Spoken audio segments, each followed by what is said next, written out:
Hello बच्चों, welcome to Ritesh online classes YouTube channel. बच्चों, यहाँ पे आज की इस क्लास में मैं आप लोगों को पढ़ाने वाला हूँ क्लास 7th यानी कि कक्षा 7 के सामाजिक एवं राजनीतिक जीवन की जो आपकी बुक है, किताब है, उसका अध्याय 5वां, जिसका नाम है औरतों ने बदली दुनिया। तो इस चैप्टर के एक एक पॉइंट को यहाँ पे हम समझेंगे, एक एक चीज़ को यहाँ पे मैं आप लोगों को पढ़ाने वाला हूँ। तो कंप्लीट वीडियो देखिएगा, थोड़ा सा बड़ा चैप्टर है तो हो सकता है आधे घंटे के आसपास की क्लास हो जाए, लेकिन उससे कोई मतलब नहीं है। जितनी देर की भी क्लास होगी इंटरेस्टिंग होगी, आप लोगों को सारी चीज़ें बारीकी से समझ में आने वाली हैं। तो आप लोगों का जो काम है वो कर दीजिए। वीडियो अगर अच्छी लगेगी तो लाइक कर दीजिएगा। अगर आप लोगों को चैप्टर पढ़ते ही पढ़ते सारी चीज़ें आपके दिमाग में बैठ जाती हैं, याद हो जाती हैं, तो आप लोग वीडियो को लाइक करके कमेंट बॉक्स में कमेंट करके ज़रूर बताइएगा कि आप लोगों को वीडियो कैसी लगी। इसके अलावा अगर आप लोगों को कोई चैप्टर पढ़ना है, क्लास 7th का हो, क्लास 8th का हो, क्लास 9th का हो, क्लास 10th का हो, क्लास 6th का हो, क्लास 5th का हो, किसी भी क्लास का हो, आप एक बार कमेंट बॉक्स में कमेंट करिएगा। मैं 1 से 2 दिन के अंदर वो आपको पाठ पढ़ा दूंगा Ritesh online classes YouTube channel के माध्यम से ही। आपको सिर्फ छोटा सा काम करना है, इसी वीडियो के नीचे सब्सक्राइब बटन, उस पर क्लिक करके सब्सक्राइब करके रखना है और बेल आइकन दबा के रखना है, जिससे मैं आप लोगों की क्लास लूँ तो आपको पता चल जाए कि आपकी क्लास हो रही है। चलिए देखते हैं औरतों ने कैसे दुनिया को बदला है। पिछले अध्याय में आप लोग देखे हैं कि जगह जगह पे औरतों की क्या जीवन शैली है, कैसे औरतें वहाँ पे जीवन अपना व्यतीत करती हैं। चौथे अध्याय में इसमें हम देखेंगे कि जैसे वो औरतें घर का काम कैसे करती हैं, कि उनका काम करने का कोई तरीका है कि नहीं है, उनकी घर के काम को काम माना जाता है कि नहीं माना जाता। ये सारी चीज़ें हमने पढ़ लिया है। हमने यह भी पढ़ा कि घरेलू काम और परिवार के सदस्यों की देखभाल करना पूरे समय का काम है और इस कार्य को प्रारंभ और समाप्त करने की कोई निश्चित समय सीमा नहीं होती है। कि ऐसा तो है नहीं कि सुबह 6 बजे से स्टार्ट हुआ, शाम के 7 बजे अब घर का काम नहीं होगा। वो तो 24 घंटे चलता रहता है। इस अध्याय में हम घर के बाहर के कामों को देखेंगे और समझेंगे कि कैसे कुछ व्यवसाय महिलाओं की अपेक्षा पुरुषों के लिए अधिक उपयुक्त समझे जाते हैं। हम यह भी ज्ञात करेंगे कि समानता प्राप्त करने के लिए स्त्रियों ने कैसे संघर्ष किए। पहले भी और आज भी शिक्षा प्राप्त करना एक ऐसा तरीका है जिससे महिलाओं के लिए नए अवसर निर्मित किए जा सकते हैं। साथ ही इस अध्याय में हम हाल के वर्षों में महिला आंदोलनों द्वारा भेदभाव को चुनौती देने के लिए किए जाने वाले विभिन्न प्रकार के प्रयत्नों के बारे में संक्षेप में जानेंगे। ठीक है, देखिए ये महिला है, ये पूरी धरती को उठाए हुए है। समझ रहे हैं? इससे क्या कहने का आशय है कि पूरी पृथ्वी का ऐसा कोई काम नहीं जो महिलाएं नहीं कर सकती। ठीक है, अब यहाँ पे आपको ये आपके लिए काम है, चाहे तो यहाँ पे आप खुद से कर लीजिएगा, नहीं कर पाएंगे तो क्वेश्चन आंसर वाली वीडियो में मैं आप लोगों को ये करा दूंगा। एक किसान की फ़ोटो चिपकानी है यहाँ पे आपको सबसे पहले, यहाँ पे एक मिल मजदूर, यहाँ पे एक नर्स, उसके बाद नीचे देखेंगे तो यहाँ पे आपका एक वैज्ञानिक की फ़ोटो चिपकानी है, यहाँ पे आपको एक पायलट की फ़ोटो चिपकानी है और एक शिक्षक की फ़ोटो चिपकानी है आपको। तो ये आप काम कर सकते हैं, सिंपल सा छोटा सा चीज़ है। अगर कर पाएँ तो ठीक है, नहीं तो क्वेश्चन आंसर वाली वीडियो में आप कमेंट कर दीजिएगा, मैं आप लोग को ये भी दिखा दूंगा बना के।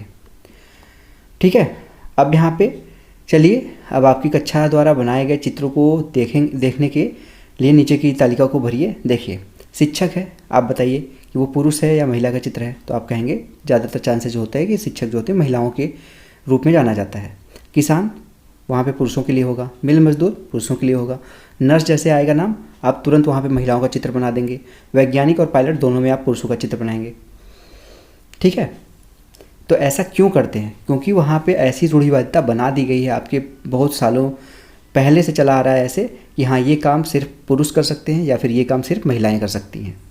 इसलिए ऐसी मानसिकता आपके दिमाग में बनी हुई है। ठीक है, यही प्रॉब्लम है जो हम अभी आपके दिमाग में भी यही फिगर आया हुआ होगा।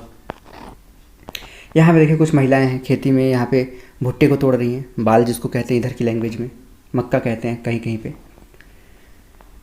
भारत में 83.6% महिलाएं खेतों में काम करती हैं। उनके कामों में पौधे रोपना, खरपतवार निकालना, फसल काटना और कुटाई करना शामिल है। फिर भी जब हम किसान के बारे में सोचते हैं तो हम एक पुरुष के बारे में सोचते हैं। समझ गए? अभी जो मैंने आप लोगों को बताया, काम तो सबसे ज़्यादा किसानी में महिलाएं करती हैं, लेकिन कभी भी आपके दिमाग में आएगा किसान के बारे में अगर सोचने के लिए तो आप वहाँ पे एक पुरुष के बारे में सोचेंगे। ठीक है, रोजी मैडम की कक्षा में 30 बच्चे हैं। उन्होंने अपनी कक्षा में यही अभ्यास करवाया। परिणाम इस प्रकार हैं। जैसे देखिए, शिक्षक में महिलाओं की संख्या ज़्यादा थी। जो शिक्षक के बारे में फिगर बनाने के लिए कहा गया तो 30 बच्चों से 25 बच्चे महिला के चित्र बनाए। किसान के बारे में बात हुआ तो 30 के 30 बच्चे पुरुष का बनाए। मिल मजदूर में 25 बच्चों ने पुरुष को बनाया। नर्स में 30 के 30 बच्चों ने महिला बनाया। वैज्ञानिक में 25 बच्चों ने पुरुष को बनाया। पायलट में 27 बच्चों ने पुरुष को बनाया। तो जो मैंने आप लोगों को बताया सेम वही चीज़ यहाँ पे दिखाया गया है। ठीक, अब देखते हैं चैप्टर के बारे में। कम अवसर और कठोर अपेक्षाएं। रोजी मैडम की कक्षा के अधिकांश बच्चों ने नर्स के लिए महिलाओं के और पायलट के रूप में पुरुषों के चित्र बनाए।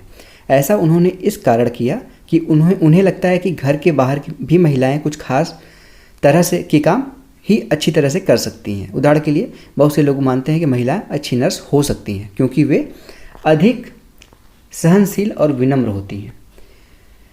इसे परिवार में स्त्रियों की भूमिका के साथ मिलाकर देखा जा सकता है। इसी प्रकार से माना जाता है कि विज्ञान के लिए तकनीकी दिमाग की ज़रूरत है और लड़कियां और महिलाएं तकनीकी कार्य करने में सक्षम नहीं होती। ये माना जाता है, ठीक है, मेरा मानना नहीं है ये। अनेक लोग इस प्रकार की रूढ़िवादी धारणाओं में विश्वास करते हैं, इसलिए बहुत सी लड़कियों को डॉक्टर व इंजीनियर बनने के लिए अध्ययन करने और प्रशिक्षण लेने के लिए वह सहयोग नहीं मिल पाता है जो लड़कों को मिलता है। अधिकांश परिवारों में स्कूली शिक्षा पूरी हो जाने के बाद लड़कियों को इस बात के लिए प्रेरित किया जाता है कि वो शादी को अपने जीवन का मुख्य लक्ष्य मान लें। यह समझना आवश्यक है कि हम ऐसे समाज में रहते हैं जहां सभी बच्चों को अपने चारों ओर की दुनिया के दबावों का सामना करना पड़ता है। कभी यह दबाव बड़ों की अपेक्षाओं के रूप में होता है तो कभी यह हमारे अपने ही मित्रों के गलत तरीके से चिढ़ाने के कारण पैदा हो जाता है। लड़कों पर ऐसे नौकरी प्राप्त करने के लिए दबाव होता है। जाहिर सी बात है, कोई लड़का है ना तो उसके दिमाग में ये रहेगा कि मुझे बड़े होकर नौकरी करना है, तो ये बचपन से उसके दिमाग में बना दिया जाता है। जैसे देखिए, रूढ़ियों को तोड़ा है। अब बहुत से ऐसे फील्ड देखेंगे जहाँ पे ये माना जाता था कि सिर्फ लड़के काम कर सकते हैं, वहाँ पे लड़कियाँ अब हर जगह पे पहुँच रही हैं, काम कर रही हैं। कहीं कहीं पे ऐसा माना जाता था जो ये काम लड़कियां ही कर सकती हैं, तो वहाँ पे भी अब देखेंगे आजकल के टाइम पे लड़के वहाँ पे पहुँच रहे हैं।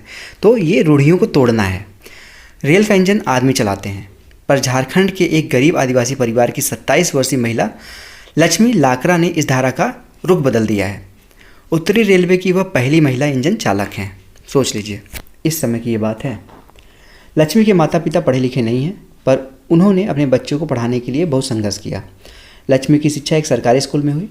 स्कूल में पढ़ने के साथ साथ लक्ष्मी घर के कामों व अन्य जिम्मेदारियों में हाथ भी बटाती रही। थोड़ा सा जूम कर लेता हूँ। उसने मन लगाकर और मेहनत से पढ़ाई की और स्कूल पूरा करके इलेक्ट्रॉनिक्स में डिप्लोमा अर्जित किया। फिर वह रेलवे बोर्ड की परीक्षा में बैठी और पहली ही कोशिश में उत्तीर्ण हो गई। लक्ष्मी कहती है, मुझे चुनौतियों से खेलना पसंद है और जैसे ही कोई यह कहता है कि फला काम लड़कियों के लिए नहीं है, मैं उसे करके रहती हूँ। लक्ष्मी के जीवन में ऐसा करने की अनेक अवसर आए। जब वह इलेक्ट्रॉनिक्स करना चाहती थी तब उसके पॉलिटेक्निक में मोटरसाइकिल चलाने, और जब उसने तय किया कि इंजन ड्राइवर बनेगी तभी उसके सामने ये कठिनाइयाँ आई होंगी। उसका दृष्टिकोण सीधा साधा है। जब तक मुझे मज़ा आ रहा है और मैं किसी को नुकसान नहीं पहुँचा रही और मैं अच्छे से रह पा रही हूँ और अपने माता पिता की मदद कर पा रही हूँ, तो मैं अपने तरीके से क्यों ना जीऊँ। ठीक है, ये आपकी बुक है एक, ड्राइविंग हर ट्रेन, नीता लाल, वीमेंस फीचर सर्विस से रूपांतरित ये कहानी है। आगे देखेंगे अगर हम कि लड़कों पे भी दबाव होता है जिसमें उन्हें अधिक वेतन मिले। यदि वे दूसरे लड़कों की तरह व्यवहार नहीं करते हैं तो उन्हें चिढ़ाया जाता है और धौंस दी जाती है। आपको याद होगा कि कक्षा 6 की जो पुस्तक में आपने पढ़ाया गया था कि लड़कों को बचपन से ही दूसरों के सामने रोने और चिढ़ाने के लिए मना किया जाता है कि आप लड़के हो तो नहीं रोगे, लड़की हो क्या रो रहे हो, ऐसे कहते नहीं हैं। परिवर्तन के लिए सीखना।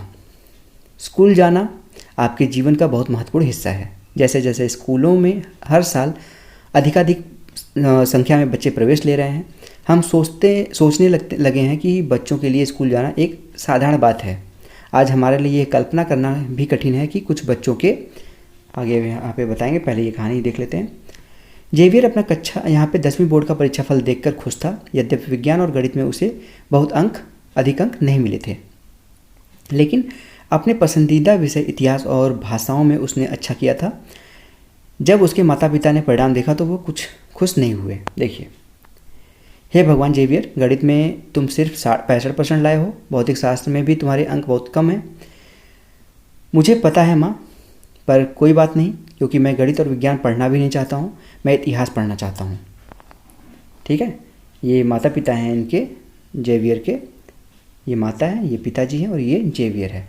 ये हाई स्कूल की परीक्षा पास किया, उसमें भाषा में, इतिहास में तो इसके अच्छे नंबर आए, लेकिन मैथ में इसके 65% मार्क्स थे और साइंस में भी इसी के आसपास। तो उसकी माता कह रही है आपके गणित में और विज्ञान में तो अच्छे नंबर नहीं आए हैं। तो जेवियर कह रहा है कि कोई बात नहीं है, क्योंकि मुझे गणित और विज्ञान पढ़ना भी नहीं है, मुझे इतिहास पढ़ना है।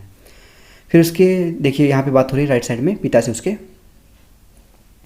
तुम इतिहास क्यों पढ़ना चाहते हो? अपने भविष्य के बारे में सोचो, तुम्हें एक अच्छी नौकरी प्राप्त करनी है, इतिहास से क्या मदद मिलेगी?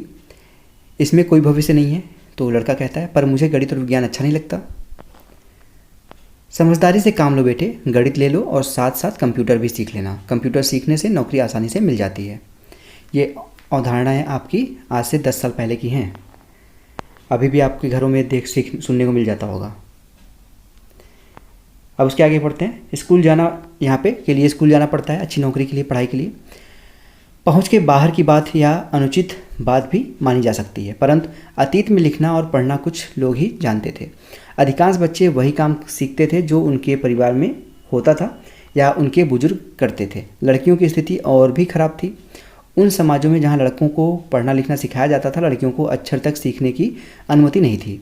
यहाँ तक कि उन परिवारों में भी जहाँ कुम्हारी बुनकरी, जो वस्त्र बुनते हैं, और हस्तकला सिखाई जाती थी, यह धारणा थी कि लड़कियों और औरतों का काम केवल सहायता करने तक ही सीमित है। उदाहरण के लिए, कुम्हार के व्यवसाय में स्त्रियां मिट्टी एकत्र करती थी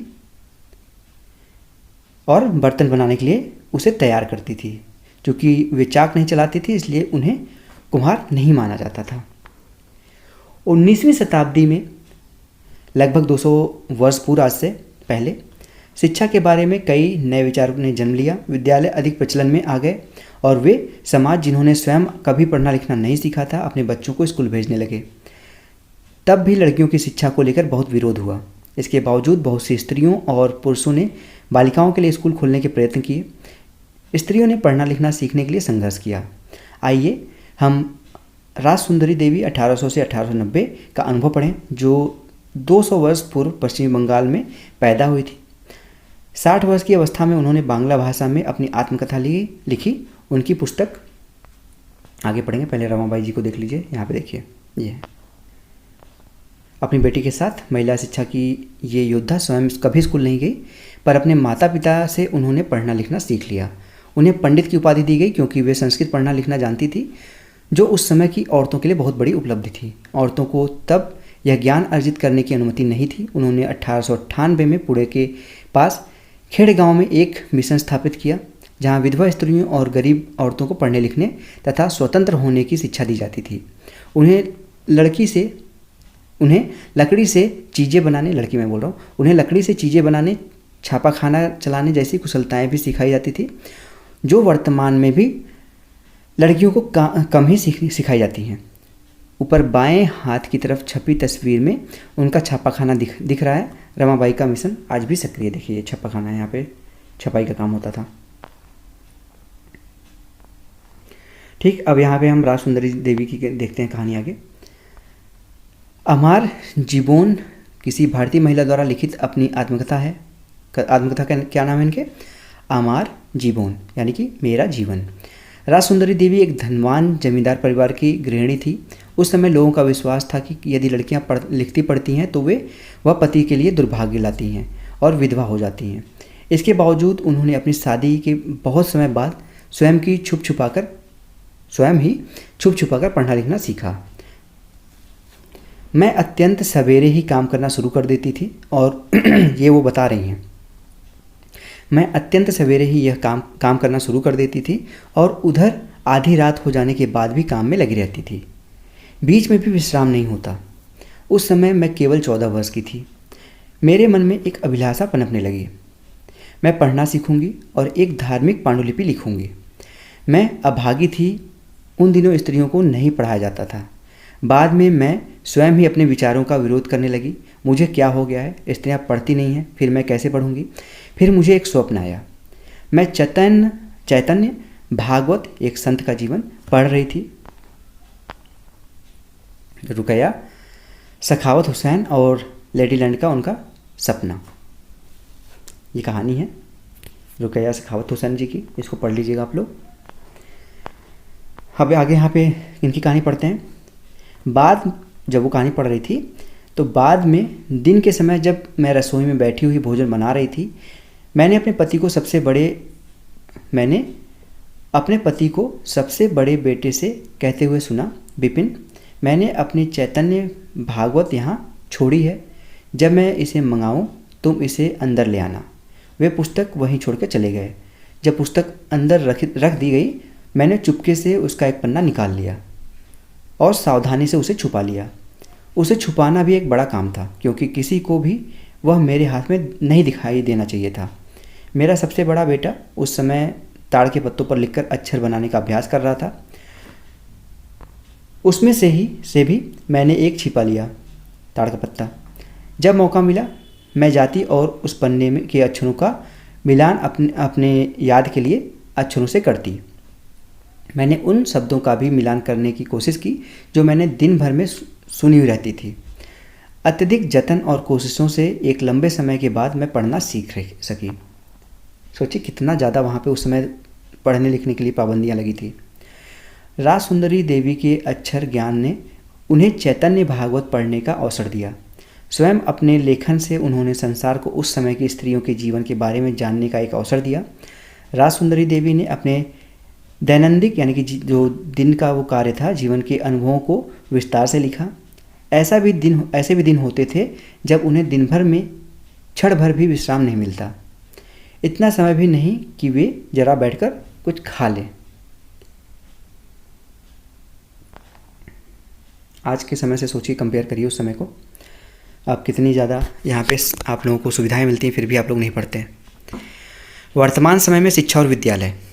आज के युग में लड़के और लड़कियाँ विशाल संख्या में विद्यालय जा रहे हैं, लेकिन फिर भी हम देखते हैं कि लड़कों और लड़कियों की संख्या में अंतर है। भारत में हर 10 वर्ष में जनगणना होती है, जिसमें पूरे देश की जनसंख्या की गणना की जाती है। इसमें भारत में रहने वालों के जीवन के बारे में भी विस्तृत जानकारी एकत्रित की जाती है, जैसे उनकी आयु, पढ़ाई, उनके द्वारा किए जाने वाले काम आदि। इस जानकारी का इस्तेमाल हम अनेक बातों में के आकलन के लिए करते हैं, जैसे शिक्षित लोगों की संख्या तथा स्त्री और पुरुषों का अनुपात। 1961 की जनगणना के अनुसार सब लड़कों और पुरुषों 7 से एवं अधिक वर्ष के जो बच्चे होते हैं का 40% शिक्षित थे, अर्थात वे कम से कम अपना नाम लिखना जानते थे। इसकी तुलना में लड़कियों तथा स्त्रियों का केवल 15% भाग ही शिक्षित था, यानी कि 100 में से 40 बच्चे ऐसे थे जो पढ़ना लिखना जानते थे, साक्षर थे, लेकिन 100 में से सिर्फ 15 लड़कियाँ ऐसी थी जो साक्षर थी। 2011 की जनगणना के अनुसार लड़कों व पुरुषों की यह संख्या बढ़कर 82% हो गई और शिक्षित लड़कियों तथा स्त्रियों की संख्या 65% हो गई। इसका आशय यह हुआ कि पुरुषों और स्त्रियों दोनों के बीच ऐसे लोगों का अनुपात बढ़ रहा है जो पढ़ लिख सकते हैं और जिन्हें कुछ हद तक शिक्षा मिल चुकी है। लेकिन जैसा कि आप देख सकते हैं, अब भी स्त्रियों की तुलना में पुरुषों का प्रतिशत अधिक है। 82 और 65 है, फिर भी अधिक है। बराबर होना चाहिए, ज़्यादा ही होना चाहिए महिलाओं का, तो मेरा मानना है। इनके बीच का अंतर अभी समाप्त नहीं हुआ है। नीचे दी गई तालिका में विभिन्न वर्गों के उन लड़कों व लड़कियों का प्रतिशत दर्शाया गया है जो बीच में ही स्कूल छोड़ देते हैं। अनुसूचित जाति शेड्यूल कास्ट और अनुसूचित जनजाति शेड्यूल ट्राइबल कास्ट की लड़के और लड़कियों में लड़कियां इसमें शामिल हैं। देखिए यहाँ पे है प्राथमिक स्कूल यानी कि 1 से 5 तक लड़के हैं टोटल यहाँ पे 4.36 और लड़कियां 3.88। ठीक है, आगे देखते हैं।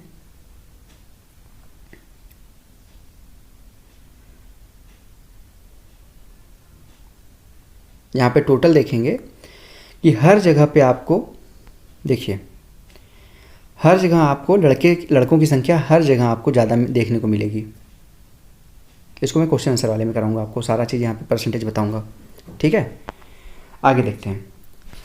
संभवतः आपने ऊपर की दी गई तालिका में इस बात पर ध्यान दिया होगा कि सब लड़कियों की श्रेणी की तुलना में अनुसूचित जाति और अनुसूचित जनजाति की लड़कियों की स्कूल छोड़ने की दर अधिक है। जैसे देखिए यहाँ पे ये सब लड़कियाँ हैं, ये आपकी अनुसूचित जनजाति की लड़कियाँ हैं, यहाँ पे अनुसूचित जाति की लड़कियाँ हैं, ये अनुसूचित जनजाति की लड़कियाँ हैं। तो सब लड़कियाँ देखिए कम छोड़ रही हैं, लेकिन अनुसूचित जाति की लड़कियाँ ज़्यादा छोड़ रही हैं और सबसे ज़्यादा अनुसूचित जनजाति की लड़कियाँ छोड़ रही हैं। सभी जगहों पे देखेंगे, यहाँ पे भी देख लीजिए, यहाँ पे भी देख लीजिए, यहाँ पे भी देख लीजिए। जबकि लड़कों में क्या है, देखिए यहाँ पे हर जगह पे वो कम मिलेंगे आपको लड़कियों से। यही यहाँ पे दिखाया गया है। इसका अर्थ यह हुआ कि दलित व आदिवासी पृष्ठभूमि की लड़कियों के स्कूल में रहने की संभावना कम रहती है।